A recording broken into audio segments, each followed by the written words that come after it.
Beastmaster terhebat. Bab 971. Singkirkan pagoda kecil ini terlebih dahulu, Guru Ling mengingatkannya, suaranya bergema di benak Li Qian. Mendengar ini, Li Qian segera menenangkan pikirannya dan berhenti melamun. Dia menyimpan pagoda putih perak di peralatan penyimpanannya, dan kemudian terus mengendalikan pancing yang dibentuk oleh rune aturan, melemparkannya keluar. Lihat manik itu. Pasanglah. Li Qian melemparkan kail pancing jimat, tetapi tidak berhasil menangkap harta karun apapun. Ia tidak terburu-buru, menarik tali pancing, dan siap mengulangi prosesnya. Namun, tiba-tiba suara Tuan Ling terdengar. Li Qian kebingungan dan segera berbalik. Lalu ia melihat manik hijau samar berkilauan, perlahan melayang turun dari suatu tempat di hulu sungai langit. Apa itu? Tanya Li Qian santai, bingung. Sambil berbicara, tangannya tidak berhenti bergerak sama sekali, melemparkan kail pancing lagi. Memancing manik-manik dengan kail pancing adalah hal yang benar-benar tidak masuk akal. Akan tetapi, saat Li Qian melemparkan kail pancing, rune pada kail itu langsung larut, berubah menjadi jerat kecil yang langsung menjerat manik hijau tua itu. Li Qian tertegun sejenak saat melihat ini, tetapi dia segera menyadari apa yang terjadi. Pastilah Zero Sensei yang melekat pada dirinya sendiri, sedang mengendalikan kail ini. Kait ini, bagaimanapun juga, terbentuk dari rune aturan berbasis mentalnya, jadi wajar saja jika dia bisa mengendalikannya. Setelah jerat itu terlepas ke manik hijau tua, Li Qian mulai mengerahkan tenaga, menarik manik itu kembali. Saat itulah Guru Ling berbicara dan menjelaskan kepadanya, manik-manik ini luar biasa. Kemungkinan besar itu adalah bola mata. Apa? Bola mata? Setelah mendengar penjelasan Guru Ling, Li Qian menghentikan gerakannya. Dia tidak pernah membayangkan bahwa manik hijau yang menakutkan ini benar-benar sebuah bola mata. Kail ikan rahasia itu menangkap manik itu kembali, tepat saat manik itu terlepas dari sungai surga. Seluruh sungai di langit meredup seketika, lalu dalam sekejap, ia lenyap sepenuhnya ke dalam kehampaan, lenyap tanpa jejak. Sungai langit telah menghilang. Melihat ini, mata Fei Yue berkilat kecewa. Bagi mereka, pertemuan dengan sungai langit merupakan keberuntungan yang luar biasa. Kalau bicara logika, sudah cukup luar biasa kalau bisa bermeditasi sekian lama di tepi sungai surga, tidak usah minta lebih lagi. Tapi Fei Yue tidak berpikir begitu. Ia sangat berharap bisa tinggal di tepi sungai langit sedikit lebih lama. Berikan diri Anda lebih banyak waktu untuk merenung. Melalui pencerahan ini, dia mampu benar-benar merasakan betapa mengerikannya kendala yang dibebankan oleh tubuh fisik ini padanya. Tanpa lebih banyak kesempatan, apalagi mampu dibandingkan dengan Li Qian, dia mungkin akan sedikit lebih rendah derajatnya dari para wanita Li Qian. Ini adalah sesuatu yang tidak akan ditoleransi oleh Scarlet Moon yang arogan. Kalian turun dulu. Aku harus membereskan tempat ini. Dengan sekejap, Guru Ling sudah muncul dari tubuh Li Qian. Dia memerintahkan Abyss Ghost Rai untuk turun, sementara dia sendiri melayang di udara, menatap binatang buas yang tak jauh darinya. Setelah sungai surga menghilang, binatang buas ini kembali menjadi ganas dan buas. Beberapa bahkan bertindak lebih jauh dengan melancarkan serangan brutal terhadap Guru Nol.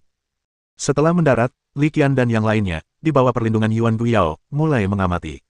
Ledakan dahsyat sesekali terdengar di langit. Warna-warna yang meledak dari berbagai fluktuasi energi juga sangat mempesona. Baiklah, ayo pergi. Kalau kita di sini lebih lama lagi, kita mungkin akan bertemu beberapa binatang buas lagi. Sekitar setengah jam kemudian, Guru Zero juga mendarat. Pada saat ini, semua binatang buas di udara telah menghilang. Sebagian besar dari mereka diusir oleh Guru Zero, sementara sebagian kecil menjadi material luar biasa dalam peralatan penyimpanannya. Kelompok itu duduk bersila di punggung Abyss Ghost Rai. Dengan perlindungan binatang buas tingkat dewa ini, mereka cukup aman terbang di langit. Melihat ini, Li Qian tidak ragu lagi dan mengeluarkan pagoda perak kecil. Pengenalan darah. Tak jauh dari situ, Guru Ling melihat Li Qian mengeluarkan pagoda perak kecil dan langsung mengingatkannya. Li Qian mengangguk. Dia sebenarnya juga mengetahui informasi ini. Dia hanya ragu-ragu apakah akan melaksanakan upacara sumpah darah atau tidak. Beberapa harta karun yang luar biasa mudah diikatkan pada pemiliknya dengan darah, tetapi membuangnya tidaklah semudah itu.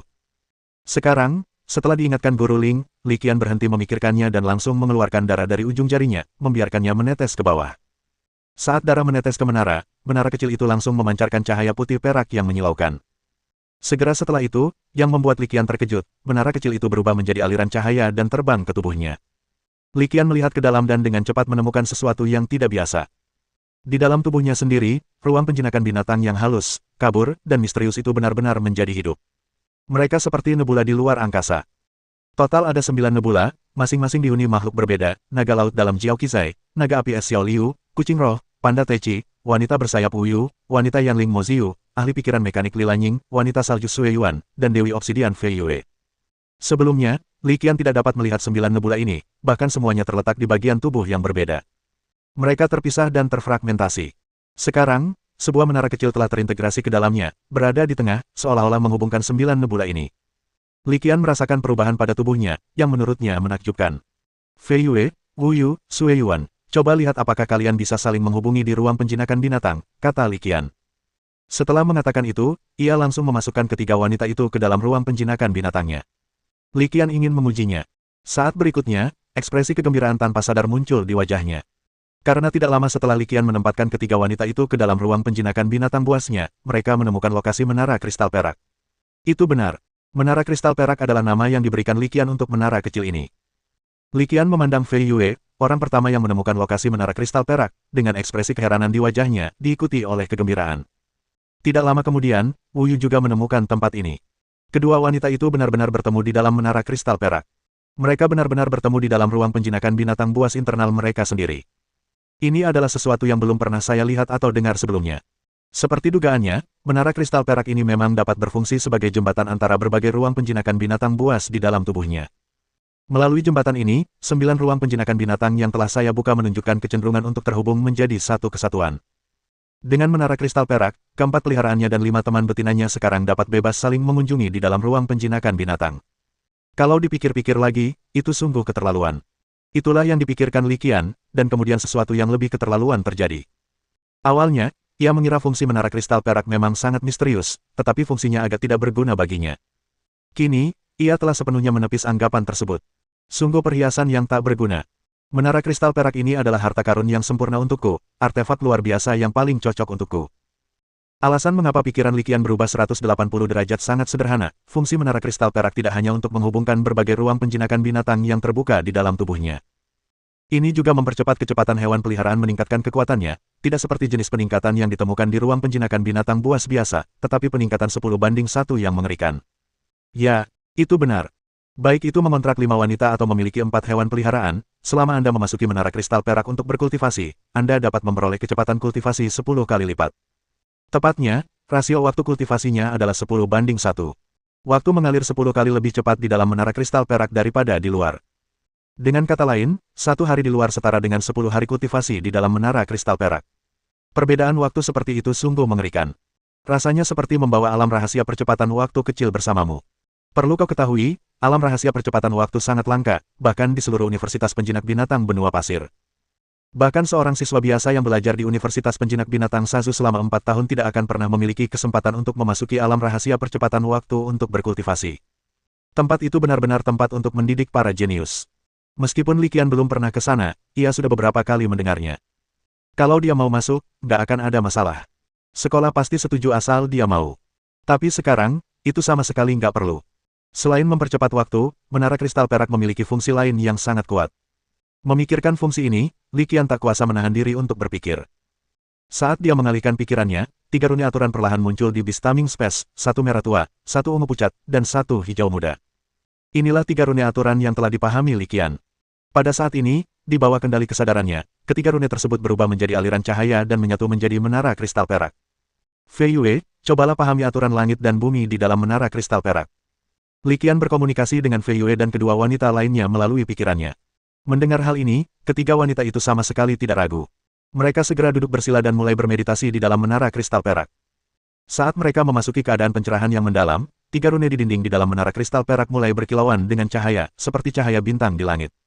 Bagaimana kabarmu? Setelah beberapa saat, ketiga wanita itu terbangun satu demi satu, dan Li Qian segera bertanya. Sungguh menakjubkan, rasanya seperti aku sudah berusaha memahami 3 rune aturan Li Qian selama ini. Fei Yue memejamkan mata, merasakannya sejenak, lalu menceritakan situasi sebenarnya. Di sampingnya, Wu Yu dan Sue Yuan mengangguk setuju. Wu Yu berkata, aku merasa jika aku terus memahaminya dengan cara ini, dan dengan kemampuan menarik kesimpulan dari satu contoh ke contoh lainnya, tak lama lagi aku akan mampu memahami rune aturan atribut angin. Bagus sekali, bagus sekali. Sekarang, Sue Yuan, lepaskan juga rune esmu. Li Qian menoleh untuk melihat Sue Yuan. Tanpa ragu sedikit pun, Sue Yuan juga melepaskan rune atribut esnya. Saat dia melepaskan rune atribut es, rune tersebut langsung menyatu dengan menara kristal perak. Dengan demikian, menara kristal perak ini berisi rune aturan tambahan. Pikiran Li Qian sepenuhnya terserap ke dalamnya, dan dia langsung merasakannya. Dia juga bisa memahami rune atribut es yang telah diintegrasikan Sue Yuan ke menara kapan saja. Pesan ini sangat penting. Sebab, dengan tingkat pemahaman ini, Li Qian merasa tidak akan lama lagi sebelum dia juga mampu memahami rune tipe es. Ini setara dengan apa? Itu setara dengan memiliki perangkat berbagi rune. Efek ini tidak kurang dari percepatan waktu 10 kali lipat. Justru karena dua fungsi yang dilebih-lebihkan inilah sikap Li Qian terhadap menara kristal perak mengalami perubahan 180 derajat yang total. Dengan adanya menara kristal perak, dia, keempat hewan peliharaannya, dan kelima wanita yang dikontraknya semuanya dapat digabungkan untuk memperoleh efek sinergis yang lebih besar daripada jumlah bagian-bagiannya. Dengan menyatukan kebijaksanaan dan usaha kita dapat memaksimalkan kekuatan tim. Dengan 6 orang dan 4 hewan peliharaan yang benar-benar bersatu, Li Qian merasa bahwa pencapaiannya di masa depan pasti akan sangat besar. Bagaimana? Melihat Li Qian kembali sadar, Guru Ling bertanya. Li Qian tersenyum dan menjawab, bagus sekali. Fungsi menara kecil ini benar-benar melampaui ekspektasi saya. Ini sangat membantu pertumbuhan saya di masa mendatang. Harta karun di Sungai Langit sangatlah misterius, dan segala macam fungsinya mungkin saja ada, Guru Ling menjelaskan kepada Li Qian. Li Qian pun penasaran, maka ia bertanya kepada Guru Ling, Guru Ling, apa yang Anda lakukan dengan manik-manik tadi? Saat ini, pikirannya sepenuhnya terserap di dalam menara kristal perak, dan dia tidak menyadari apa yang terjadi di luar. Tentu saja, tidak seorang pun tahu secara pasti bagaimana Guru Zero menangani bola mata itu. Guru Ling tersenyum, tetapi tidak menjawab. Tiba-tiba, cahaya hijau menyala di mata kanannya. Melihat ini, jantung Li Qian berdebar kencang, dan dia langsung menyadari apa yang tengah terjadi. Namun, ia selalu merasa bahwa, jika tren ini berlanjut, gaya seni Zero tampak semakin aneh. Gayanya mulai condong ke arah gelap dan suram. Ayo pergi, aku sudah punya gambaran umum arahnya. Sebelumnya, Sungai Langit mengalir dari satu arah ke arah lainnya. Guru Ling memberi isyarat dengan tangannya, secara umum, Sungai Langit mengalir keluar dari kedalaman bidang dimensi, yang berarti ada kemungkinan besar celah dimensi dapat ditemukan di arah ini. Setelah berkata demikian, Guru Ling tidak membuang-buang waktu lagi dan langsung berjalan ke suatu arah. Setelah beberapa saat, dia tiba-tiba berhenti dan berkata kepada Li Qian yang mengikuti di belakang, jangan terlalu meremehkan orang tua Tian Kuan itu. Kata-katanya terdengar terputus-putus, tetapi Li Qian langsung mengerti maksudnya. Guru Ling berharap pikirannya tidak terpengaruh oleh pria tua dari Tian Kuan itu.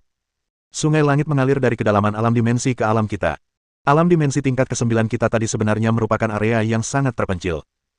Fakta bahwa lelaki tua itu muncul di sini untuk memahami Sungai Langit sudah cukup untuk menunjukkan bahwa di antara para ahli yang disebut-sebut telah melampaui tingkat dewa, kekuatannya sangat rata-rata, atau bahkan yang terburuk. Apakah begitu? Li Qian mengangguk sedikit setelah mendengar apa yang dikatakan Guru Ling. Saat berikutnya, sosok abis Ghost Rai tiba-tiba muncul kembali di bawah kaki mereka. Segera setelah itu, mereka terbang lurus ke arah tertentu. Kesampingkan semua hal lainnya, hal terpenting bagi mereka saat ini adalah melarikan diri dari dimensi tingkat ke-9 ini sesegera mungkin dan kembali ke dunia nyata. Meskipun dengan kekuatan Guru Zero, mereka tidak lagi berada dalam bahaya besar di alam dimensi tingkat ke-9 ini. Namun, karena kita berada di dimensi yang berbeda, tidak ada yang pasti dan apapun bisa terjadi. Mereka terus terbang, dan tidak seorang pun tahu berapa banyak waktu telah berlalu. Pada satu titik, senyum tipis muncul di bibir Li Qian. Pikirannya menyelidiki menara kristal perak dan segera melihat Wu Yu duduk bersila di dalamnya, mempelajari rune.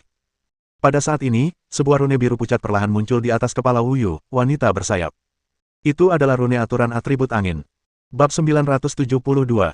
Wu Yu, seorang wanita dari klan bersayap, menguasai rune aturan elemen angin. Dikombinasikan dengan rune aturan elemen es milik Sui Yuan, ia tiba-tiba mendapatkan dua rune aturan lagi. Li Qian sangat gembira, merasa tak lama lagi ia akan menguasai kedua rune ini juga. Sambil menatap Guru Ling yang sedang duduk agak condong ke depan di abis Ghost Rai dengan membelakanginya, Li Qian berpikir sejenak dan akhirnya bertanya, Guru Ling, bisakah Anda menunjukkan kepadaku rune aturan jenis logam itu agar aku bisa mempelajarinya? Menoleh ke arah Li Qian, yang memiliki senyum di wajahnya dan berkulit tebal, Guru Ling tidak terlalu memikirkannya. Dengan kilatan cahaya, sebuah rune yang memancarkan cahaya keemasan pucat muncul di titik akupuntur Bai Hui Guru Zero di atas kepalanya. Mengetahui bahwa Guru Ling pasti akan menyetujui permintaannya, Li Qian terkekeh dan mulai mempelajari teks tersebut tanpa ragu-ragu. Setelah merenung sejenak, ekspresinya mulai terlihat sedikit aneh. Saat cahaya berubah, rune lain perlahan muncul di atas kepala Guru Zero.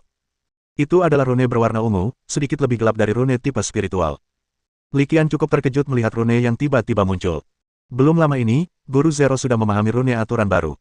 Pemahaman seperti itu sungguh mengerikan. Hanya saja saya tidak tahu apa yang dipikirkan Li Qian, kalau tidak, Guru Ling pasti sudah berbicara dan mengeluh saat ini. Dalam waktu sesingkat itu, mereka sudah memahami 3 rune aturan. Siapa yang sebenarnya curang? Sedangkan untuk dirinya sendiri, tidak termasuk rune aturan tipe mekanis yang sebelumnya telah dipahaminya, rune tersebut sebenarnya mengandung banyak wawasan mengenai elemen logam dan petir. Sekarang, saya mampu memahami kedua rune ini dalam waktu yang singkat. Sebenarnya, ia masih mendapat keuntungan dari warisan aturan rune sistem mekanis yang sebelumnya hancur. Namun, jika Anda ingin terus memahami aturan dan rune lainnya, itu tidak akan semudah itu. Namun, Itu bukan masalah besar. Bukan berarti semakin banyak aturan dan rune yang Anda pahami, semakin baik. Itu juga tergantung pada kedalaman pemahaman seseorang. Guru Zero telah merencanakan sisa pelatihan. Ia tidak akan lagi memaksa siswa untuk memahami rune aturan baru, tetapi akan berfokus pada pendalaman pemahaman mereka tentang rune aturan yang sudah ada dan mendorong transformasi mereka. Memikirkan hal ini, dia tiba-tiba menoleh, melirik Li Qian, dan berkata, Li Qian, memahami aturan dan rune memang bisa meningkatkan kekuatanmu, tapi ada satu hal yang harus kau pahami. Semakin banyak aturan dan rune yang kamu miliki, semakin baik. Kamu harus tahu bahwa lebih baik menjadi ahli di satu bidang daripada ahli di semua bidang. Daripada menguasai lebih banyak rune aturan, hal terpenting bagimu saat ini adalah memahami rune aturan lebih dalam. Setelah mendengarkan kata-kata Guru Ling, Li Qian mengangguk sedikit. Dia akan mempertimbangkan saran Guru Ling dengan serius. Meskipun pengalaman kultivasi setiap orang berbeda, Guru Ling memberinya bimbingan berdasarkan pengalamannya sendiri, dan mengingat hubungan guru murid dan teman mereka, Li Qian percaya bahwa dia pasti tidak akan menyakitinya. Li Qian mendengarkan nasihat Guru Ling dan memutuskan untuk mempelajari dan mempraktikkan setiap rune yang telah dipahaminya lebih dalam. Namun, keadaannya sekarang berbeda. Karena Guru Zero telah mengungkapkan kedua runenya, Li Qian tidak punya alasan untuk tidak mencoba memahaminya. Seperti yang dikatakan Guru Ling, lebih baik menjadi ahli dalam satu hal daripada ahli dalam segala hal. Akan tetapi, saya belum berada pada level ahli dalam segala hal. Dan begitulah, Zero Sensei mengendalikan Abyss Ghost Ray dan terbang ke satu arah. Li Qian duduk di belakang Guru Ling, sungguh-sungguh mempelajari dua rune di titik akupuntur Bai Hui di kepala Guru Ling. Daripada mempelajari rune aturan atribut logam yang pertama kali dipahami Guru Ling, ia terlebih dahulu mempelajari rune aturan atribut petir yang kemudian dipahami Guru Ling. Rune aturan atribut petir itu baru saja dipahami oleh Guru Zero. Setelah melalui proses kelahiran dan pemadatan yang sempurna, rune ini lebih cocok untuk dipelajari.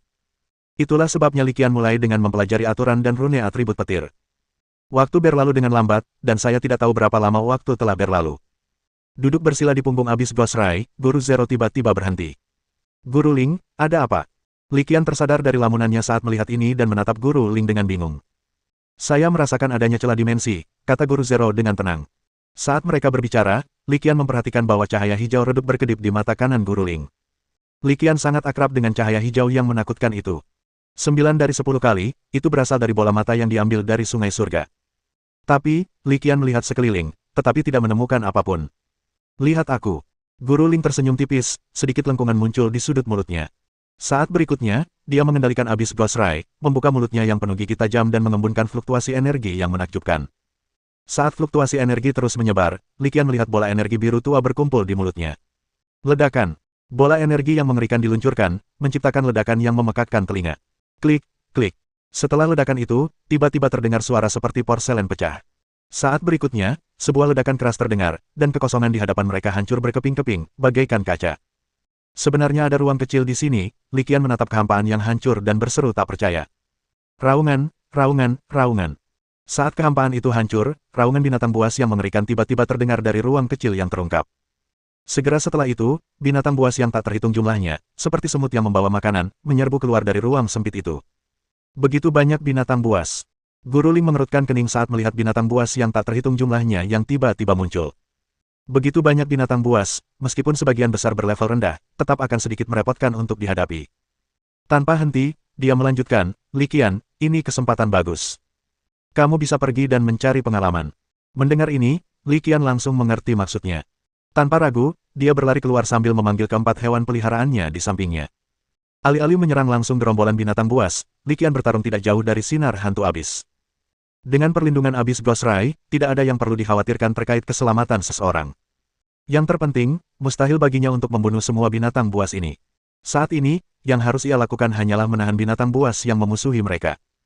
Begitu banyak binatang buas yang menyerbu ke arahnya, dan dalam kondisi seperti ini, dia tidak mungkin bisa mengatasinya. Pertempuran segera dimulai. Li Qian dan keempat hewan peliharaannya bertahan, menahan serangan, bagaikan karang yang tak tergoyahkan di tengah ombak lautan. Bab 973.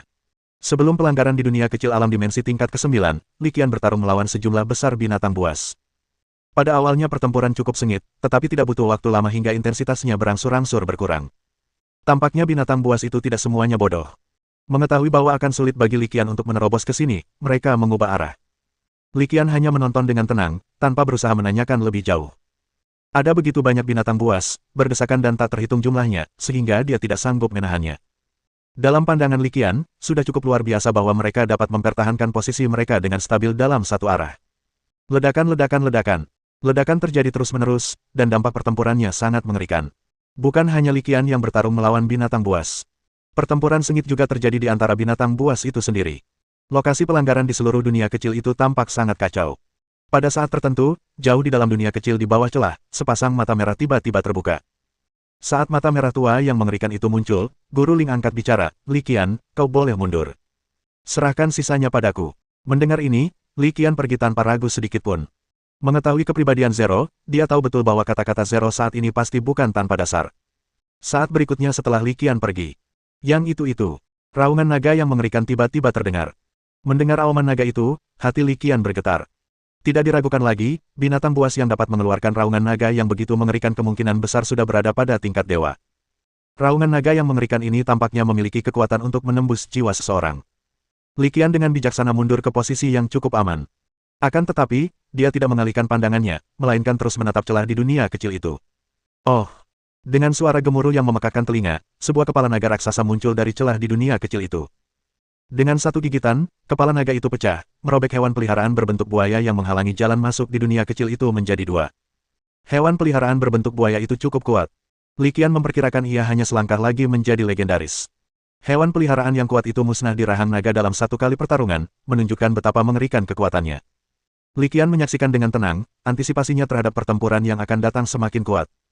Penantian itu tidak berlangsung lama, karena pertempuran sesungguhnya segera dimulai. Seekor naga biru, yang panjangnya ratusan kaki, muncul dari dunia kecil. Matanya merah padam, dan ia meraung marah saat melayang di udara, sangat cocok dengan semua fantasi Li Qian tentang naga timur. Kuat, misterius, agung, dan tak dapat diganggu-gugat. Li Qian menatap naga biru yang melayang di udara dan melihat pola-pola cian menghiasi tubuhnya, dan jantungnya tiba-tiba berdebar kencang. Dia memikirkan sebuah kemungkinan, jadi dia memanggil Guru Ling, mungkinkah untuk menangkap naga biru ini hidup-hidup? Ya, Li Qian telah mengenali bahwa naga biru di depannya memang naga biru legendaris dari Laut Biru. Li Qian secara khusus mempelajari naga azure, sejenis binatang peliharaan. Saya telah berkonsultasi dengan banyak informasi terkait dengan itu. Alasan mengapa Li Qian begitu khawatir tentang naga biru laut dalam sederhana saja, ia menduga bahwa naga biru laut dalam adalah bentuk evolusi berikutnya dari naga laut dalam. Sebelumnya, Li Qian tidak yakin dengan informasi ini. Sekarang sudah 100% pasti. Karena barusan dia membuat tugas. Tugas 1, evolusi selanjutnya naga laut dalam, tugas berhasil dibuat, progres saat ini 36%. Begitu tugasnya disiapkan, Li Qian tidak sabar untuk melihatnya. Saat tatapannya tertuju pada naga biru dari Laut Biru, pemberitahuan elektronik kembali bergema dalam benaknya. Tugas 1, metode evolusi selanjutnya naga laut dalam, nilai inspirasi plus 9, kemajuan tugas saat ini 45%. Dengan peningkatan tingkat inspirasinya ini, Li Qian sekarang 100% yakin. Naga Azure dari Laut Azure memang merupakan evolusi lanjutan dari naga laut dalam. Setelah mendengar kata-kata Li Qian, Guru Ling mengulurkan tangannya dan membuat gestur, oke. Segera setelah itu, ia berubah menjadi seberkas cahaya dan, bersama Yuan Guyao, menyerang naga biru Laut Biru yang melayang di udara. Pertempuran langsung pecah. Tanpa penyelidikan yang cermat atau perencanaan taktis. Baik Azure Dragon maupun Teacher Zero mengambil pendekatan yang paling brutal dan langsung. Dia dapat menggunakan segala macam keterampilan dengan mudah, melancarkan serangkaian serangan seolah-olah tidak memerlukan energi apapun. Li Qian berdiri tidak jauh dari situ dan menyaksikan. Dia segera menyadari ada sesuatu yang salah. Guru Zero dan Abyss Ghost Rai bergabung dan memperoleh sedikit keuntungan, tetapi mungkin tidak akan mudah bagi mereka untuk mengalahkan Azure Dragon dari Laut Azure secara langsung. Terlebih lagi, Li Qian memperkirakan bahwa dalam situasi 1 lawan 1, baik Guru Zero maupun Yuan Guyao tidak akan sebanding dengan Chang Hailanlong. Setelah menyadari hal ini, dia langsung mengerti. Saya tahu pertempuran di sini akan segera berakhir. Meskipun Guru Ling memang ingin menguji kekuatannya sendiri, bagaimanapun juga, ini adalah dimensi tingkat 9 yang penuh bahaya. Dengan Li Qian bersamanya, dia tidak akan gegabah sedikit pun. Oleh karena itu, Li Qian tahu betul bahwa begitu dia menyadari bahwa satu orang dan satu hewan peliharaan tidak dapat mengalahkan naga Azure dari Laut Azure untuk saat ini, Guru Zero pasti tidak akan ragu untuk menerapkan taktik gerombolan. Ternyata, tebakannya benar. Tak lama kemudian, Guru Zero juga memanggil Mushroom Fin dan Cold Water Thunder Lizard. Dengan 4 lawan 1, tidak ada ketegangan sama sekali. Tak lama kemudian, naga Azure dijatuhkan dari udara oleh Guru Zero dan ketiga hewan peliharaannya. Melihat ini, Li Qian menghela napas panjang lega. Dengan naga biru dari lautan ini, kepercayaan diri Li Qian tumbuh semakin kuat. Dia yakin tidak akan lama lagi sebelum dia dapat mengetahui jalur evolusi dari naga laut dalam menjadi naga laut biru. Naga biru laut jatuh dari udara. Ia menderita luka-luka yang serius, tetapi bagaimanapun juga, ia adalah binatang peliharaan tingkat dewa, dengan kekuatan tempur dan vitalitas yang hebat. Meski menderita luka serius, mereka tetap memberikan perlawanan keras. Melihat hal itu, Guru Ling tidak lagi menahan diri dan menyerang ketiga hewan peliharaan itu tanpa ragu-ragu. Sekitar setengah jam kemudian, naga Azure akhirnya menundukkan kepalanya yang sombong, jatuh ke tanah, dan hampir tidak bernyawa. Guru Ling memandang naga biru lautan luas, yang telah kehilangan kekuatan untuk melawan, lalu mengangguk ke arah Li Qian. Li Qian segera memahami maksudnya dan melemparkan bola penjinak binatang ke naga biru yang sekarat di Laut Biru. Naga Azure, yang hampir tidak bisa bertahan hidup, sama sekali tidak berdaya melawan dan hanya bisa menyerah dengan patuh, ditangkap dan disimpan dalam bola penjinak binatang. Bab 974. Orang ini, jangan tertipu oleh penampilannya yang seperti diambang kematian dan siap mati kapan saja. Padahal, vitalitasnya sangat kuat. Melihat Li Qian telah menyimpan bola penjinak binatang, Guru Ling mengingatkannya, bola penjinak binatangmu tidak akan mampu menahan orang ini. Ingatlah untuk mengawasi pemulihannya. Jika dia menunjukkan tanda-tanda akan lepas dari bola penjinak binatang, beritahu aku, dan aku akan menghajarnya habis-habisan. Dengan begitu, tidak akan ada masalah. Mendengar ini, dahi Li Qian berkerut karena tidak percaya. Bibirnya berkedut sedikit, dan dia berpikir dalam hati, seperti yang diharapkan dari Guru Zero, dia benar-benar cukup kejam. Aku jadi bertanya-tanya apakah naga biru ini akan menderita trauma psikologis jika diperlakukan begitu kejam. Setelah menyimpan bola penjinak binatang, keduanya bertukar pandang lalu mengalihkan perhatian mereka ke dunia kecil yang rusak. Itu adalah dunia kecil yang relatif terang. Alasan mengapa warnanya relatif lebih terang adalah karena ada altar kecil di dalam dunia kecil tersebut. Altar itu dibangun dari bahan khusus, yang memancarkan cahaya samar. Justru karena kilauan kabur inilah dunia kecil yang rusak ini tampak terang. Li Qian segera memusatkan perhatiannya ke altar. Tepatnya, itu ada di prasasti batu di atas altar. Ayo turun dan lihat. Wajah Li Qian langsung berseri-seri karena gembira saat melihat prasasti batu itu. Guru Zero melirik ke sekeliling dunia kecil itu dan mengangguk setelah tidak menemukan bahaya. Selagi mereka berbicara, mereka berdua mengendarai abis Ghost Ray menuju dunia kecil. Sinar hantu abis mengepakkan sayapnya yang besar dan turun dengan kecepatan yang sangat cepat. Dengan kilatan cahaya, keduanya mendarat dengan selamat di altar. Melihat prasasti batu di altar, atau lebih tepatnya, berbagai pola yang terukir di prasasti batu itu, wajah Li Qian menunjukkan sedikit ketertarikan. Dia mulai menatap tajam. Apa ini? Guru Ling juga melihat prasasti batu itu, wajahnya menunjukkan sedikit rasa ingin tahu. Melihat tulisan di prasasti itu, Li Qian menjawab, seharusnya itu adalah data penelitian tentang binatang peliharaan dari era peradaban tertentu. Prasasti batu tersebut tidak hanya diukir dengan teks tetapi juga gambar. Gambar-gambar inilah yang memungkinkan Li Qian memperoleh sejumlah informasi. Akan tetapi, karena sebagian besar konten ditulis dalam bentuk teks, banyak informasi yang tidak tersedia secara umum. Li Qian mengitari prasasti altar, melihat sekeliling, mencatatnya dengan gelang pintarnya, lalu mengangguk ke arah Guru Ling. Guru Ling, kita bisa mulai. Ucapnya dengan tenang, lalu mundur sedikit. Dunia kecil yang rusak ini tidak terlalu besar. Li Qian dan Guru Ling telah mengamatinya secara kasar saat mereka pertama kali masuk. Namun, tidak ditemukan jejak keretakan dimensi. Tetapi Guru Zero yakin bahwa celah dimensi memang ada di dunia kecil ini. Jadi, tampaknya hanya ada satu tempat tersisa yang dapat menyembunyikan keretakan dimensi. Yaitu, prasasti batu altar yang ada di depan kita. Barangkali ada suatu cara atau mekanisme yang dapat membuka prasasti altar ini, tetapi hal itu tak lagi menjadi masalah bagi mereka berdua. Daripada mencoba mencari tahu apakah suatu mekanisme rusak seiring berjalannya waktu, lebih baik merusaknya dengan cara kasar. Mereka berdua memikirkan hal yang sama, itulah sebabnya mereka saling bertukar pandang penuh arti. Tanpa membuang kata-kata, Guru Ling segera mengambil tindakan. Cahaya ungu samar terpancar dari matanya. Saat cahaya ungu pucat meledak, seluruh altar, bersama dengan prasasti batu, hancur seketika. Seolah-olah ada tangan tak terlihat yang telah membelah altar menjadi dua. Sebuah lubang menganga yang gelap muncul di tengahnya. Li Qian dan Guru Ling keduanya melihatnya melalui celah-celah yang gelap. Ada tangga batu yang memanjang langsung ke bawah tanah. Ini seharusnya menjadi lorong yang dibangun oleh peradaban kuno, yang menghubungkan ke dunia luar, kata Guru Ling dengan tenang. Setelah berkata demikian, keduanya mendarat di tangga batu dan mulai berjalan menuruni tangga. Mereka berjalan lurus ke bawah, dengan langkah santai.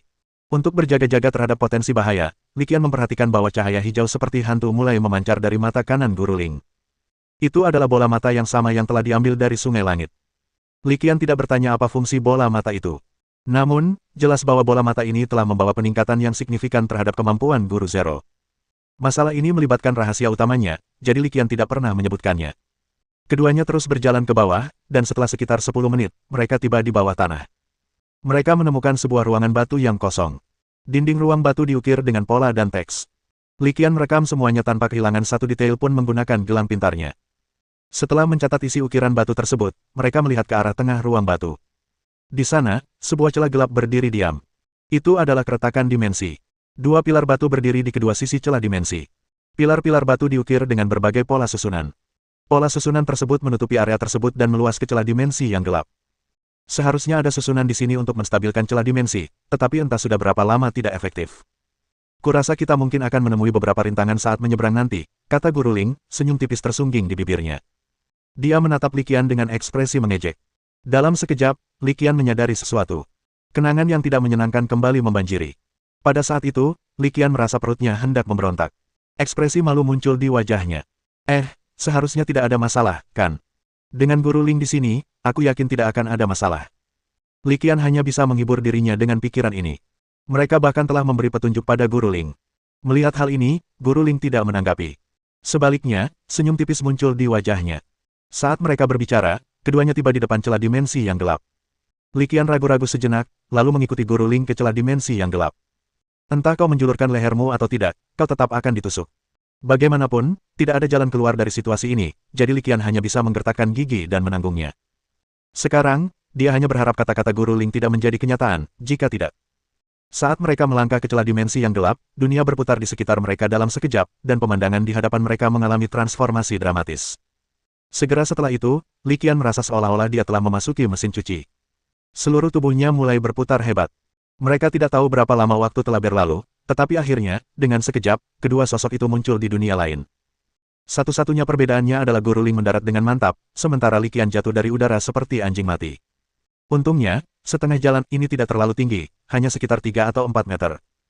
Jadi meskipun terjatuh, berkat fisiknya yang kuat, dia tidak mengalami luka serius, hanya saja penampilannya agak acak-acakan. Bab 975. Ia jatuh dari udara seperti anjing mati. Li Qian menatap Guru Ling dengan ekspresi kesal. Guru Ling, bukankah Anda mengatakan tidak akan ada masalah? Kalian benar-benar tidak punya masalah apapun saat ini, kata Guru Ling sambil tersenyum. Li Qian mengerutkan bibirnya tanpa daya. Dia merasa bahwa sejak menyelesaikan transformasi dari tubuh mekanik menjadi tubuh daging dan darah, kepribadian Zero tampaknya sedikit berubah. Dia tampak lebih bersemangat dari sebelumnya. Li Qian yakin ini adalah hal yang baik. Setidaknya, dia tidak sedingin dan setenang dulu saat berbicara dan bertindak. Dia menyeka debu dari wajahnya dan mulai mengamati sekelilingnya. Ini adalah sebuah gedung. Pada saat ini, mereka seharusnya berada di lantai atas sebuah gedung tinggi. Ada tembok di keempat sisinya. Dindingnya diukir dengan pola yang agak mirip dengan pola di dalam ruang batu. Selain itu, ada banyak bukaan persegi di dinding. Li Qian menduga bahwa bukaan ini kemungkinan besar adalah jendela. Namun, entah berapa tahun kemudian, jendela kayu atau kaca itu pasti sudah rusak. Sekarang, yang tersisa hanyalah bingkai yang terbuat dari batu. Melalui celah ini, Li Qian dan Guru Ling segera menyadari bahwa tempat yang mereka masuki adalah sebuah kota terbengkalai. Tepat pada saat itu, mereka berdua berada di atas gedung tertinggi di kota terbengkalai ini, sebuah menara. Keduanya melihat ke bawah dari puncak menara. Apa yang terlihat adalah sekumpulan bangunan padat. Akan tetapi, bangunan-bangunan itu sekarang ditutupi dengan berbagai jenis tanaman merambat, sehingga tampak menyeramkan dan mengerikan. Rasanya seperti memasuki neraka yang paling dalam. Kota ini sekarang ditinggalkan. Kota ini pasti berasal dari peradaban kuno yang membangun dunia kecil yang rusak itu. Kota yang hancur ini mungkin belum pernah ditemukan sebelumnya, kata Guru Ling. Sepertinya memang tidak ada jejak aktivitas manusia. Li Qian mengangguk setuju. Setelah berkata demikian, dia menoleh kepada Guru Ling. Guru Ling, apakah kita sudah mencapai alam dimensi ketujuh? Guru Ling mengangguk. Memang, kita telah sampai di tingkat ketujuh alam dimensi. Konsentrasi energi luar biasa di sini jauh lebih rendah daripada tingkat ke-8 alam dimensi. Sekarang kita sudah di sini, seharusnya kita jauh lebih aman, kan? Kata Li Qian dengan ekspresi gembira. Belum tentu. Guru Ling menggeleng. Aku akan merasa lebih tenang jika kita berada di alam liar, tapi aku masih merasa agak gelisah di kota yang hancur ini. Saat dia mengatakan ini, Guru Ling menatap Li Qian dan berkata, panggil gadis klan salju itu. Li Qian segera mengerti apa yang dimaksud Guru Ling. Panggilan langsungnya adalah Snow Kite. Karena Defender 11 miliknya hancur saat memancing Frostwater Thunder Lizard, satu-satunya cara untuk menghubungi dunia nyata adalah melalui teknik rahasia Snow Clan milik Snow Kite. Sue Yuan dipanggil oleh Li Qian, dan tanpa ragu sedikit pun, dia langsung menggunakan teknik rahasia klan salju. Cahaya putih susu terpancar dari dadanya. Cahaya putih susu menyebar, membentuk tirai cahaya. Pada layar cahaya, dua titik emas bersinar terang. Meskipun jarak pastinya tidak dapat ditentukan, dapat dilihat bahwa kedua titik cahaya lebih terang dari sebelumnya. Tepat saat Li Qian dan kelompoknya mengirimkan sinyal penyelamatan ke dunia nyata menggunakan metode rahasia klan salju. Di sisi lain, dalam ruang khusus di bidang dimensi tingkat kelima, tim penyelamat, yang dipimpin oleh Din Fei, Feng Yue, dan Sue Qingquan, juga melihat dua titik cahaya melalui metode rahasia. Hebat! Melalui teknik rahasia klan kita sekarang bisa memastikan bahwa mereka semakin dekat dengan kita, kata Sue Qingquan. Wajahnya penuh kegembiraan. Mendengar ini, Dekan Fei sudah tidak sabar. Kalau begitu, ayo kita bergerak. Setelah berada dalam jarak tertentu, kita bisa meminta bantuan Senior Chao. Baiklah, kalian lanjutkan saja. Usahakan agar si kecil Li Qian itu kembali secepat mungkin. Tepat saat Dekan Fei selesai berbicara, suara gemuruh seperti guntur yang teredam bergema di langit. Semua orang menatap ke langit dan menemukan bahwa ada wajah raksasa di langit. Suara tadi datang dari wajah raksasa. Wajah raksasa itu, seperti awan gelap, menutupi langit dan bumi, dan tampak sangat menakutkan. Di sisi lain, berjalan melewati reruntuhan kota yang terbengkalai, baik Li Qian maupun Guru Ling memperlihatkan ekspresi yang agak serius.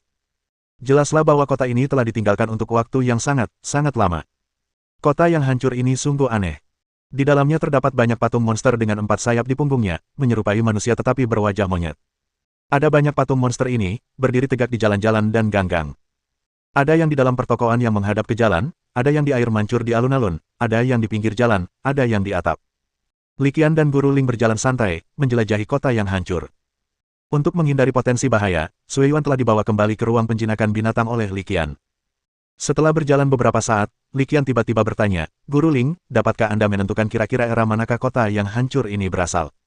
Guru Ling menggeleng. Entahlah, aku bukan mahasiswa arkeologi.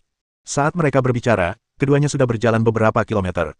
Saat mereka berjalan, mereka perlahan menyadari bahwa ada sesuatu yang salah. Guru Ling, lihat, bukankah kita baru saja melewati bangunan batu ini? Sambil berbicara, tiba-tiba Li Qian memanggil Fei Yue tanpa ragu. Begitu Fei Yue muncul, dia langsung bertanya, Li Qian, apa yang terjadi? Li Qian dan Guru Ling bertukar pandang, tatapan serius terpancar di mata mereka. Fei Yue, lihat. Saya menduga kita telah menemukan semacam formasi. Mendengar ini, Fei Yue segera mulai memeriksa area tersebut. Pandangannya menyapu sekelilingnya, mengamati jalan-jalan, jalan raya, toko-toko, dan rumah-rumah di dekatnya. Sesaat kemudian, alisnya berkerut dalam.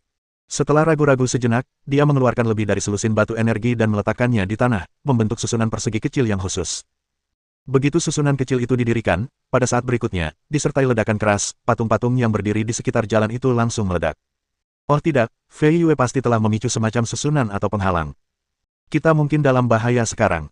Guru Ling menatap pemandangan di depannya, dan ketika ia melihat patung-patung itu meledak satu demi satu, ekspresi serius langsung muncul di wajahnya. Segala macam cahaya terpancar darinya tanpa ragu. Dia benar-benar melepaskan semua boneka binatangnya. Semua binatang boneka muncul dan langsung membentuk lingkaran, melindungi mereka berdua di tengah. Bab 976. Pertempuran pun meletus seketika. Meskipun musuh belum muncul, kewaspadaan Zero telah ditingkatkan ke level tertinggi. Li Qian juga tampak ngeri. Melihat apa yang dilakukan Guru Ling, dia menyadari apa yang sedang terjadi dan segera melambaikan tangannya, menempatkan Fei Yue ke dalam ruang penjinakan binatang buasnya. Dan mereka memberinya izin untuk berbagi bidang penglihatannya. Guru Ling melihat perubahan pemandangan di sekitarnya. Tanpa ragu, ia langsung memanggil semua boneka binatangnya. Segera setelah itu, dia mulai memerintahkan binatang bonekanya untuk menerobos ke satu arah. Dia tidak memilih untuk tinggal diam dan bertarung, atau mempertimbangkan untuk membunuh musuh tak dikenal yang mungkin bersembunyi dalam bayangan.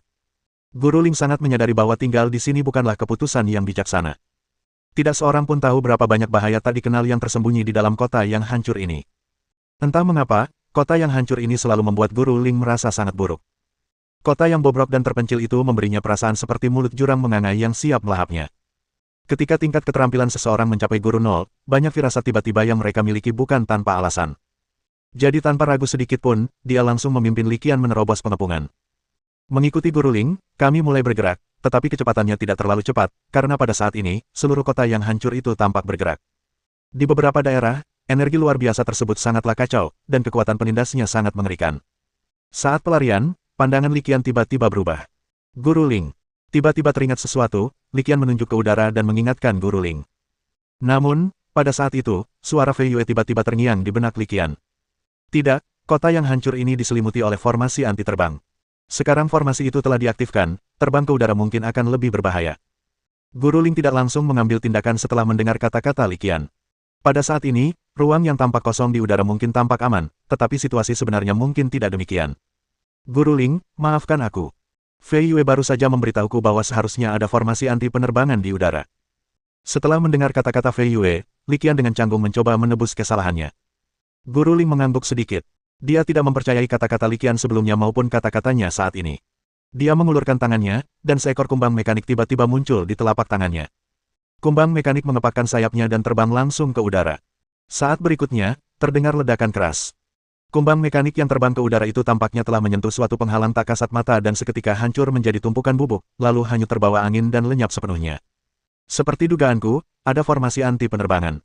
Li Qian melihat pemandangan ini dan, masih terguncang, tak kuasa menahan diri untuk bergumam pada dirinya sendiri. Guru Ling sama sekali tidak terkejut melihat ini. Ekspresinya tetap tidak berubah. Tepat saat keduanya melanjutkan pelarian mereka dan menuju ke satu arah, kejadian tak terduga lainnya terjadi. Selama pelarian mereka, Guru Ling dan Li Qian melihat sinar energi mulai menyala di jalan. Mereka seperti jaringan meridian dalam diri seseorang, yang mulai bertemu dalam satu arah. Melihat ini, Li Qian dan Guru Ling saling bertukar pandang, mata mereka berdua menampakkan ekspresi serius. Jelas, dilihat dari situasi saat ini, formasi yang menutupi seluruh kota yang hancur telah memasuki fase baru. Berdengung. Pada saat tertentu, di kota yang hancur, pilar cahaya tebal melesat ke langit, dan sosok tinggi perlahan muncul dari dalam pilar. Itu raksasa, tingginya sekitar 100 meter. Raksasa itu memiliki 4 sayap di punggungnya dan wajah seperti monyet. Penampakannya sama persis dengan patung-patung humanoid berwajah monyet yang pernah terlihat di berbagai sudut kota yang hancur ini. Monster berwajah monyet humanoid, yang tingginya 100 meter, mengulurkan tangan dan tiba-tiba mengeluarkan tombak panjang di tangannya. Guru Ling, apa ini? Tanya Li Qian heran sambil menatap monster berwajah monyet humanoid yang tiba-tiba muncul dari pilar cahaya. Aku tidak tahu monster macam apa ini, tapi aku bisa merasakan energinya telah mencapai puncak level dewa rendah. Guru Zero mengerutkan kening dan berkata dengan suara berat, lagi pula, kurasa seharusnya ada lebih dari satu monster seperti ini. Saat Guru Ling berbicara, 7 sinar cahaya yang sangat kuat muncul satu demi satu di atas kota yang hancur. Di dalam masing-masing dari 7 sinar cahaya itu, muncullah monster berwajah monyet humanoid, yang tingginya ratusan meter. Melihat ini, bibir Li Qian sedikit berkedut. Monster humanoid berwajah monyet berkepala 8, tingkat puncak dewa rendah, kita dalam masalah besar. Guru Ling menggelengkan kepalanya dan mengoreksi pernyataan Li Qian, tidak, kita dalam masalah besar. Li Qian. Dia memperhatikan bahwa Guru Ling memang semakin nakal. Kadang-kadang, lelucon seperti ini, yang tidak terlalu lucu atau tidak lucu, akan muncul. Sambil menenangkan diri, keduanya melanjutkan upaya pelarian mereka, sesekali melirik ke arah pilar cahaya. Seperti yang diduga, kedelapan monster berwajah monyet humanoid itu menyerbu ke lokasi mereka dengan kecepatan yang mencengangkan. Keduanya terus melarikan diri, tanpa niat untuk menghadapi 8 monster itu secara langsung. Yang terpenting, bahkan jika Anda mengalahkan 8 monster berwajah monyet humanoid ini, Anda tidak akan memperoleh keuntungan apapun. Dalam situasi ini, sama sekali tidak ada alasan untuk melawan mereka kecuali benar-benar diperlukan. Tepat saat Li Qian dan Guru Ling berusaha keluar dari kota yang hancur, suara Fei Yue kembali terngiang di benaknya, Li Qian, pergilah ke timur. Setelah menerima petunjuk Fei Yue, Li Qian tidak ragu-ragu dan menunjuk ke arah timur. Melihat hal ini, Guru Ling segera menyesuaikan arahnya dan menyerang ke arah timur. Pergi, tunjuknya, dan sesaat kemudian, banteng iblis badai pasir, yang tubuhnya juga telah mencapai panjang 100 meter, maju untuk menghadapinya dan terlibat dalam pertempuran dengan monster humanoid berwajah monyet terdekat dari 8 monster itu. Melihat ini, Li Qian mengerutkan kening dan kemudian bertanya, Guru Ling, bisakah Anda menghentikannya?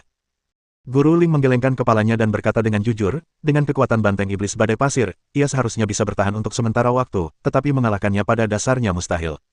Keduanya melanjutkan pelarian mereka yang panik. Sekitar 10 menit kemudian, Guru Zero telah mengirimkan 6 binatang boneka tingkat dewa. Ini tidak akan berhasil. Li Qian memandangi 6 medan perang di kota yang hancur itu, tempat pertempuran telah mencapai tahap yang sangat intens. Nada suaranya agak cemas saat ia mulai berkomunikasi dengan Fei Yue di ruang penjinak binatangnya. Fei Yue, apakah ada cara yang lebih mudah? Dia khawatir dia dan Guru Ling mungkin tidak akan mampu bertahan sampai Fei Yue menerobos formasi di dalam. Fei Yue dan Li Qian berbagi bidang penglihatan yang sama, dan dia juga menyadari hal ini. Setelah hening sejenak, dia berkata dengan suara rendah, kalau begitu, mari kita langsung menuju arah jam 9 dan langsung menyerbu. Bab 977. Baiklah, aku tahu apa yang harus kulakukan. Setelah mendengar saran Fei Yue, Li Qian tidak membuang kata-kata dan segera menoleh ke Guru Ling. Guru Ling, mari kita fokuskan upaya kita dan bergegas ke arah itu. Guru Ling mengangguk, dan tanpa ragu, dia memerintahkan binatang boneka yang tersisa untuk menyerang tanpa henti ke arah yang ditunjukkan Li Qian. Mereka bergerak luar biasa cepat, seperti bulldozer, dan tak ada satupun yang menghalangi jalan mereka. Rumahnya menabraknya. Mereka menabrak tembok. Dia menabrak pagar. Mereka menghancurkannya tanpa henti, menggunakan keterampilan mereka tanpa henti, praktis membajak mereka. Ini dia. Setelah sekitar setengah jam terhempas, mereka akhirnya sampai di tepi kota. Li Qian tak kuasa menahan diri untuk berseru kegirangan. Namun, suaranya segera berhenti tiba-tiba. Tepat saat mereka mencapai tepi kota, tirai cahaya semi-transparan tiba-tiba muncul, menghalangi jalan mereka. Ini formasi yang menyelimuti seluruh kota yang hancur. Melihat layar cahaya semi-transparan yang tiba-tiba muncul, Fei Yue langsung mengingatkannya. Faktanya, bahkan jika Fei Yue tidak berbicara dalam pikirannya untuk mengingatkannya, Li Qian pasti sudah mengerti apa yang sedang terjadi. Guru Zero adalah orang lain yang memiliki pemahaman jelas tentang situasi saat ini. Tanpa ragu, dia melancarkan serangannya, dan sebuah bola cahaya ungu tua tiba-tiba muncul di telapak tangannya. Bom mereka!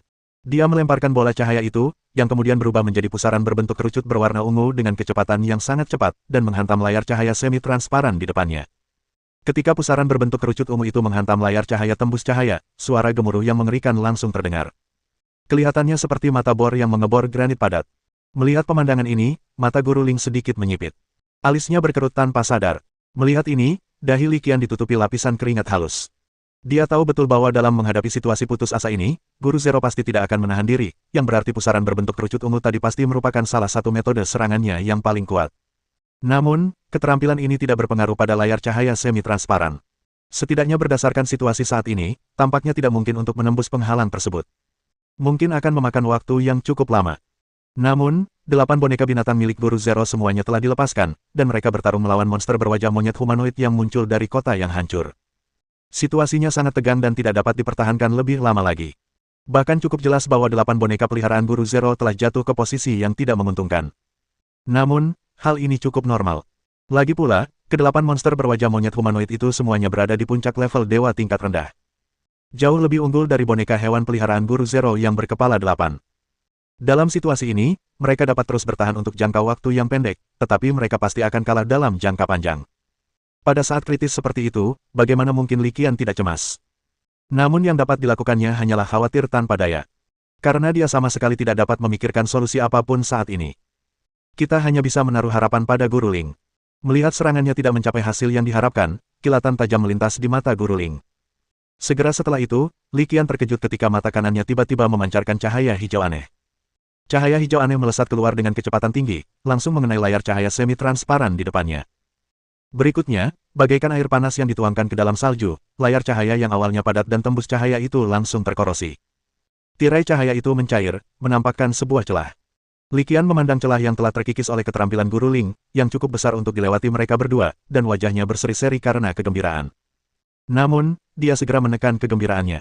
Setelah korosi menciptakan celah yang cukup besar untuk dua orang melarikan diri, Guru Zero segera menutup mata kanannya dengan tangannya, wajahnya menunjukkan ekspresi kesakitan yang luar biasa.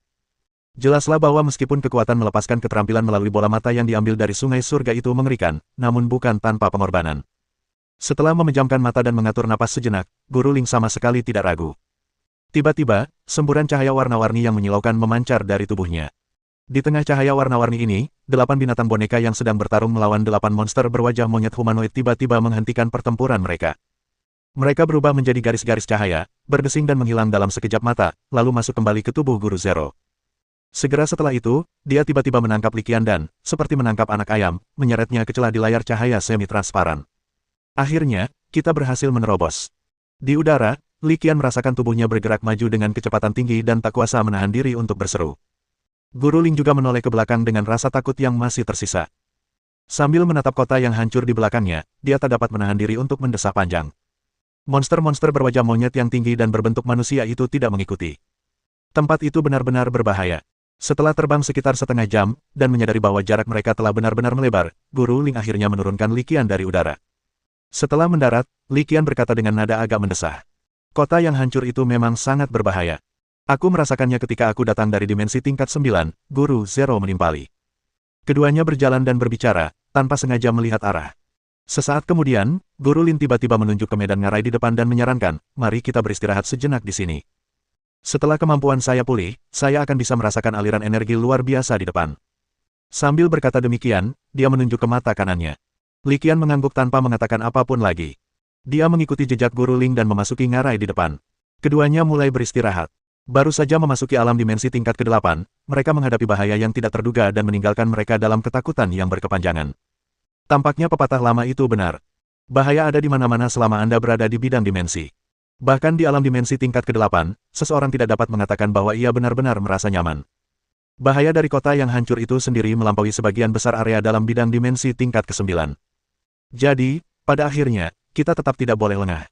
Maka, keduanya beristirahat di ngarai, dan waktu berlalu perlahan, sekitar 3 jam lagi berlalu. Guru Ling keluar dari meditasinya, menghela napas panjang, dan raut wajahnya kembali tenang. Kita bisa berangkat sekarang. Bab 978. Li Qian dan Guru Ling muncul dari ngarai. Guru Ling berkata, pertempuran di kota yang hancur kali ini telah menghabiskan 8 hewan peliharaan bonekaku. Selanjutnya, binatang boneka ini memerlukan waktu untuk pulih. Li Qian mengangguk setuju dengan kata-kata Guru Ling, saya mengerti. Mulai sekarang, mari kita coba untuk tidak menggunakan kekerasan jika kita bisa menghindarinya.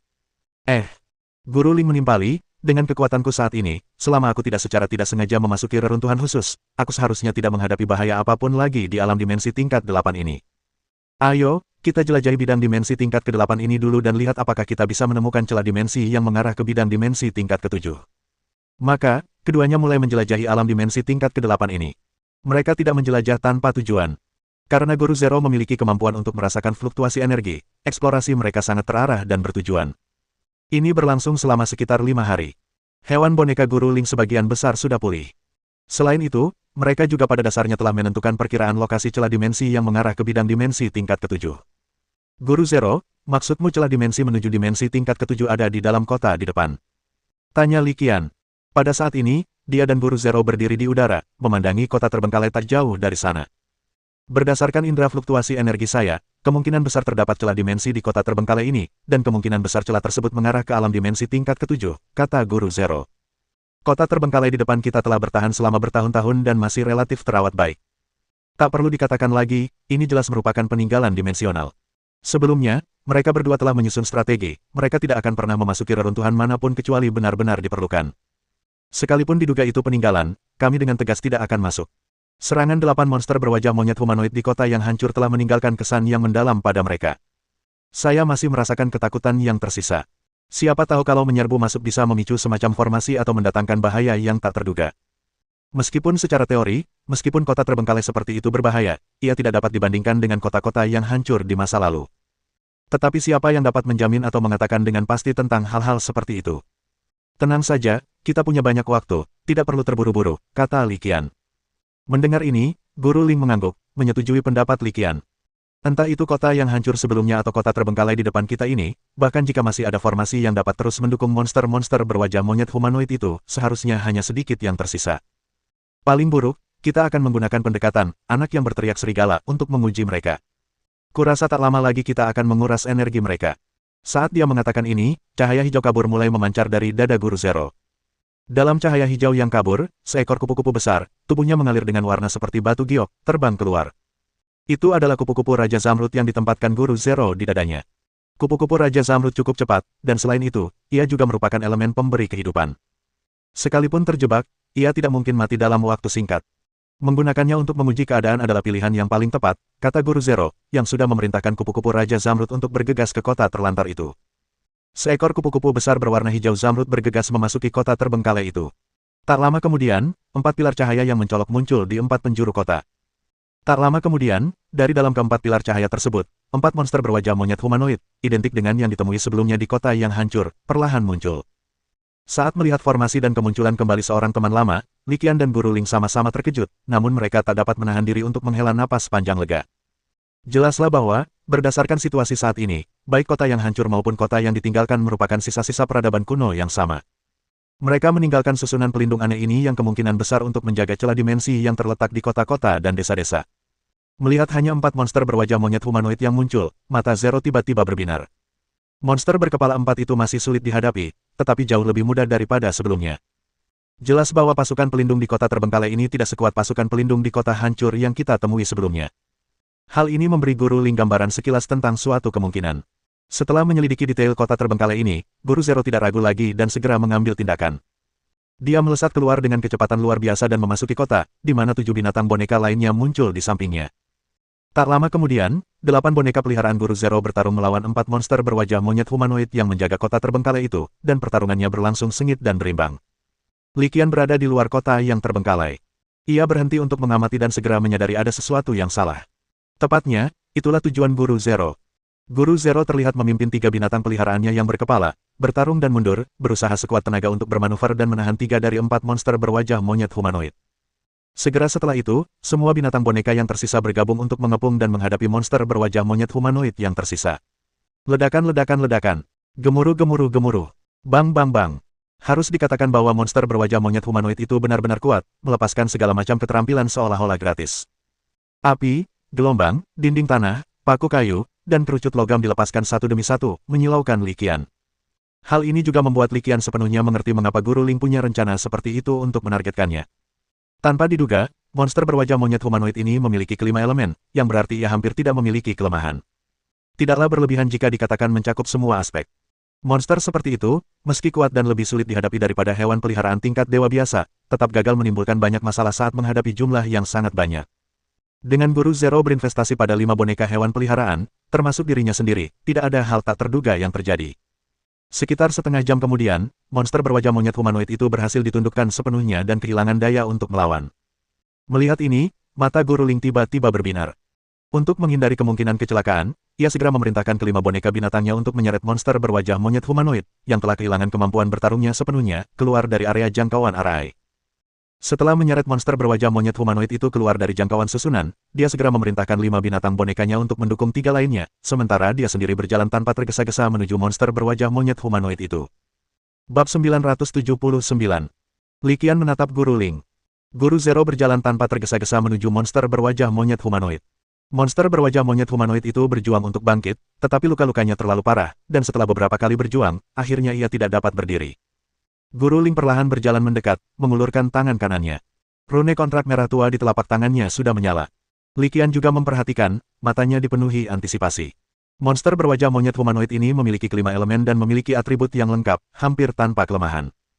Kalau saja makhluk ini bukan hewan peliharaan dan tidak bisa dikontrak, Li Qian pasti ingin datang dan mengontraknya sendiri di masa depan. Cahaya merah tua berkelap-kelip, gumpalan-gumpalannya perlahan menyatu, dan akhirnya semuanya mengalir ke dahi monster berwajah monyet humanoid itu. Li Qian menatap tajam, matanya penuh dengan antisipasi. Aku penasaran apakah perjanjian darah boneka Guru Ling akan berhasil. Secara teori, itu mungkin. Dalam pandangan Li Qian, monster berwajah monyet humanoid ini lebih mirip boneka daripada hewan peliharaan. Itu tebakan Li Qian. Ternyata, tebakannya benar. Saat rune perjanjian darah merah berubah menjadi cahaya, rune itu meresap ke dalam tubuh monster humanoid berwajah monyet itu. Mata monster itu perlahan tertutup, dan perlawanan di wajahnya lenyap tanpa jejak. Sesaat kemudian, seluruh monster berwajah monyet humanoid itu mulai memancarkan cahaya merah tua. Segera setelah itu, yang membuat Li Qian terkejut, monster berwajah monyet humanoid itu diselimuti cahaya merah tua dan lenyap sepenuhnya. Pada saat yang sama, di luar pandangan Li Qian, sebuah tato monster berwajah monyet humanoid perlahan muncul di kaki Guru Ling yang panjang, ramping, dan seputih salju. Guru Ling, apakah kontraknya berhasil? Meskipun dia tahu bahwa kontrak itu kemungkinan besar telah selesai, Li Qian masih sedikit khawatir karena dia belum melihat hasil akhirnya, jadi dia langsung bertanya. Guru Ling tidak menjawab pertanyaan Li Qian, tetapi malah merentangkan kaki kanannya. Pada kaki kanan, saat armornya meleleh, pemandangan di dalamnya terungkap sepenuhnya. Di kaki Guru Ling yang putih dan ramping, tato monster berwajah monyet yang tampak nyata terlihat jelas. Apakah bagus? Tanya Guru Ling, menyadari bahwa Li Qian agak terpesona oleh pemandangan itu. Kelihatannya hebat. Li Qian menjawab secara naluriah tanpa berpikir. Baru setelah kata-kata itu terucap dari mulutnya, dia menyadari kesalahannya, lalu dia segera mengoreksi dirinya sendiri. Maksudku, tato ini indah. Tanpa henti, dia melanjutkan, mencoba mengalihkan perhatian. Guru Zero, siapa nama monster berwajah monyet humanoid ini? Huang Yan, kata Guru Ling dengan tenang. Setelah menaklukkan boneka Huang Yan, Guru Ling tidak melanjutkan. Demi keselamatan mutlak, ia memanggil kembali boneka-boneka peliharaan lainnya. Lain kali kita ke sini, kita bisa meninggalkan tempat ini, kata Guru Zero memanggil semua boneka binatang, lalu berkata dengan suara tenang dan santai. Li Qian mengangguk. Dia tidak banyak bicara. Guru Ling sangat jelas tentang rencananya. Jika dia meninggalkan kota terlantar ini sekarang, dia bisa kembali lain kali dengan tambahan boneka Huang Yan, dan dia akan bisa memasuki celah dimensi dengan lancar. Setelah mengeluarkan semua binatang boneka, mereka tidak pergi jauh, tetapi beristirahat sekitar 5 km dari kota terbengkalai. Setelah memastikan area itu aman, Guru Zero duduk bersila dan mulai memfokuskan seluruh usahanya untuk memperbaiki boneka kesayangannya. Melihat Guru Ling duduk bersila, Li Qian tidak dapat menahan rasa ingin tahunya dan bertanya, Guru Ling, apakah slot kontrak Anda sudah penuh? Jika aku ingin mengontrak lebih banyak binatang boneka selanjutnya, apakah tidak akan ada lagi tempat untuk membuat tato? Guru Ling membuka matanya, melirik Li Qian, dan berkata pelan, belum penuh. Kalau kamu mau membuat kontrak lagi, boleh saja. Tapi, kekuatan mentalku sudah mencapai batasnya. Jika kita mengontrak boneka binatang lain, kita tidak akan bisa mengendalikannya, jadi itu sama sekali tidak perlu. Mendengar ini, wajah Li Qian menampakkan ekspresi kesadaran yang tiba-tiba. Dia mengangguk setuju, tetapi masih menatap tajam ke arah Guru Zero, seolah berkata, jika kita ingin mengontrak binatang boneka lain, di mana kita harus mendapatkan tato itu. Guru Ling melirik Li Qian ke samping, lalu menutup matanya dan mulai serius memperbaiki perangkat itu. Waktu berlalu dengan tenang, dan segera 3 hari telah berlalu. Setelah 3 hari perbaikan, semua hewan boneka Guru Zero telah disesuaikan ke kondisi optimal. Termasuk Huang Yan, yang baru saja menandatangani kontrak dengan mereka. Sebenarnya tujuan utama Guru Ling beristirahat kali ini adalah untuk ini. Binatang boneka lainnya, karena mereka dievakuasi tepat waktu, sebenarnya tidak mengalami banyak kerusakan. Setelah berkumpul kembali, Li Qian dan Guru Ling tidak membuang waktu lagi dan langsung menuju lokasi kota terbengkalai. Kali ini, mereka berhenti menguji coba dan bertindak habis-habisan. Untuk memastikan tidak ada insiden yang tidak diharapkan terjadi, Guru Ling sangat konservatif dalam tugas kelompoknya. Dari 3 iblis kuning yang tersisa, 2 diantaranya diblokir oleh 2 binatang boneka. Kita tidak perlu menang, cukup blokir dan hentikan mereka. Dengan tujuan strategis yang konservatif seperti itu, 2 binatang boneka tingkat dewa akan lebih dari cukup, dan mereka bahkan tidak akan mengalami kerusakan apapun. Akhirnya, tikus tanah kuning yang tersisa langsung dikepung, bersama dengan jenisnya sendiri yang kekuatannya sebanding. Dengan perbedaan kekuatan tempur yang sangat besar, tidak mengherankan jika Yellow Sparrow hancur total dalam waktu kurang dari 10 menit. Dia meninggal di tempat. Setelah mengalahkan udang kuning, Guru Zero memimpin pasukannya untuk mendukung binatang boneka lainnya. Dengan pendekatan taktis yang demikian tepat, 2 burung walet kuning yang tersisa dengan mudah ditangkap dengan lancar. Setelah melenyapkan setan kuning berkepala 3, seluruh kota yang ditinggalkan tidak lagi berada di bawah pengawasan Li Qian dan Guru Ling. Mereka mulai menjelajah dan mencari. Untuk menghemat waktu dan menemukan celah dimensi yang tersembunyi di kota terbengkalai sesegera mungkin, Li Qian bahkan memanggil Fei Yue.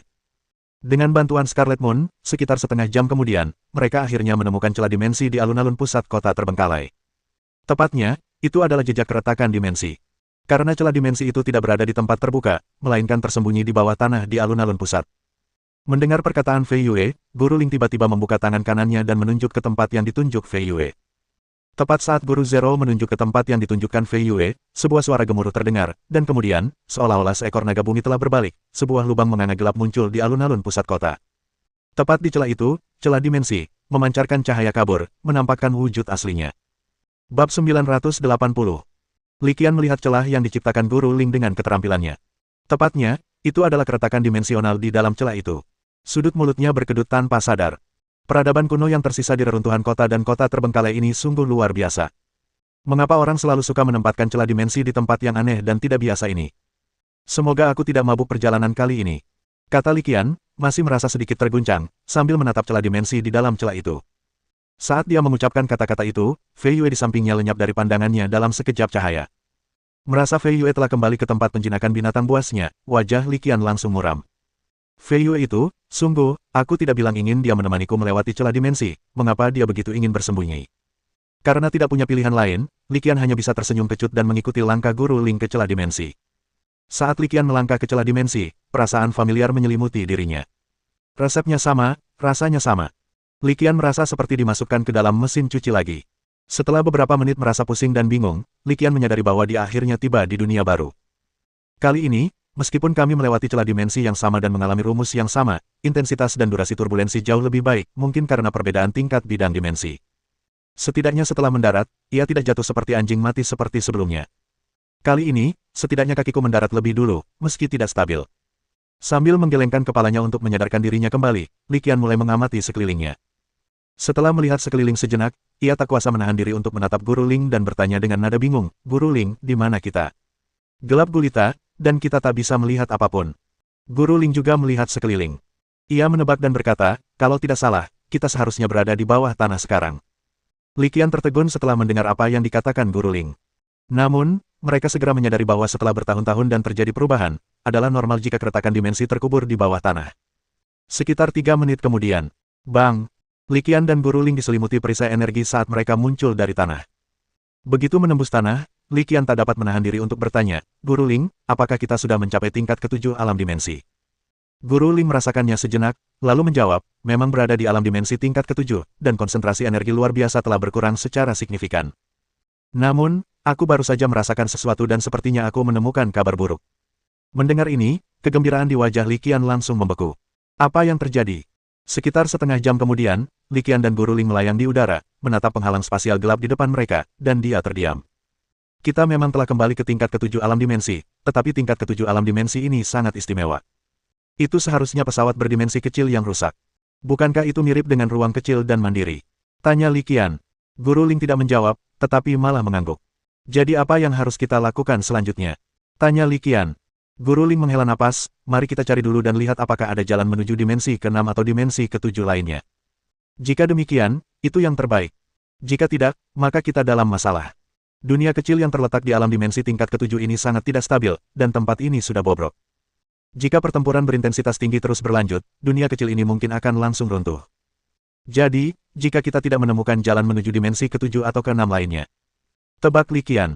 Guru Ling mengangguk dan melanjutkan, ini berarti kita mungkin harus mundur ke kota terbengkalai dan mencari celah dimensi baru di dalam bidang dimensi tingkat ke-8 itu. Wajah Li Qian berubah sangat jelek setelah mendengar apa yang dikatakan Guru Ling. Tanpa ragu lagi, keduanya mulai mencari dalam ruang dimensi tingkat ke-7 yang bobrok ini. Ruang kecil ini tidak besar, hanya sekitar 100 km kelilingnya, dan lebih mirip meteorit kecil yang mengambang di luar angkasa. Tidak ada jejak kehidupan di ruang sempit ini. Itu pasti jalan buntu. Oleh karena itu, demi efisiensi, Li Qian dan Guru Ling mencari secara terpisah. Setelah mencari sekitar setengah hari, tepat ketika Li Qian hampir putus asa dan berpikir apakah akan kembali ke kota terlantar bersama Guru Ling, suara Sui Yuan tiba-tiba terdengar di ruang penjinakan binatang. Mendengar ini, Li Qian melepaskan Sui Yuan tanpa ragu. Sui Yuan dilepaskan dari ruang penjinakan binatang oleh Li Qian. Setelah dilepaskan, cahaya putih susu kembali memancar dari dadanya, membentuk tirai cahaya. Sangat jelas bahwa di layar cahaya, dua titik emas semakin dekat dan kecerahannya meningkat. Li Qian, kurasa aku bisa merasakannya, Sui Yuan tiba-tiba berkata. Li Qian bertanya dengan bingung, apa yang kamu rasakan? Sepertinya kakek buyutku sedang mengirimiku pesan, jawab Sui Yuan. Informasi apa? Mendengar ini, wajah Li Qian kembali berseri-seri. Sepertinya kakek buyutku bermaksud agar kita tetap di sini dan menunggu, dan mereka akan datang mencari kita, kata Sui Yuan dengan ragu. Mendengar ini, mata Li Qian menampakkan sedikit keraguan. Karena tidak ada jalan keluar lain saat ini, sebaiknya aku menunggu di sini saja. Dengan mengingat hal itu, ia hanya menemukan batu besar datar dan duduk bersila di atasnya. Kemudian, dia mengeluarkan beberapa makanan dan air dari peralatan penyimpanannya dan mulai makan. Tak lama kemudian, Guru Ling juga mendarat dari udara. Melihat Li Qian yang tampak begitu santai, ia pun bingung. Li Qian menjelaskan kepada Guru Ling, dan setelah mendengar ini, Guru Ling juga duduk bersila di atas batu besar untuk beristirahat dan memulihkan diri. Sungguh tidak ada cara yang lebih baik daripada mundur ke kota terbengkalai itu. Lebih baik mempercayai kata-kata Sui Yuan dan tetap di sini menunggu penyelamatan dari luar. Sejujurnya, sungguh tidak mudah bagi kami untuk berakhir di alam dimensi yang dalam ini, melewati banyak liku-liku dan nyaris lolos dari kematian. Sudah saatnya pihak luar membantu. Dengan mengingat hal ini, Li Qian menjadi semakin tidak cemas. Setelah makan dan minum sampai kenyang, dia bahkan memejamkan matanya di batu besar dan mulai memahami rune aturan tipe S milik Sui Yuan. Tidak banyak waktu berlalu, sekitar 2 jam kemudian. Perubahan yang tidak diharapkan terjadi secara tiba-tiba. Tiba-tiba, cahaya biru lembut bersinar di langit di atas dunia kecil itu. Li Qian menatap tajam dan segera menyadari bahwa itu adalah kehampaan biru pucat, dan di dalam kehampaan itu, sesosok tubuh tinggi menampakkan fitur wajahnya. Bersambung.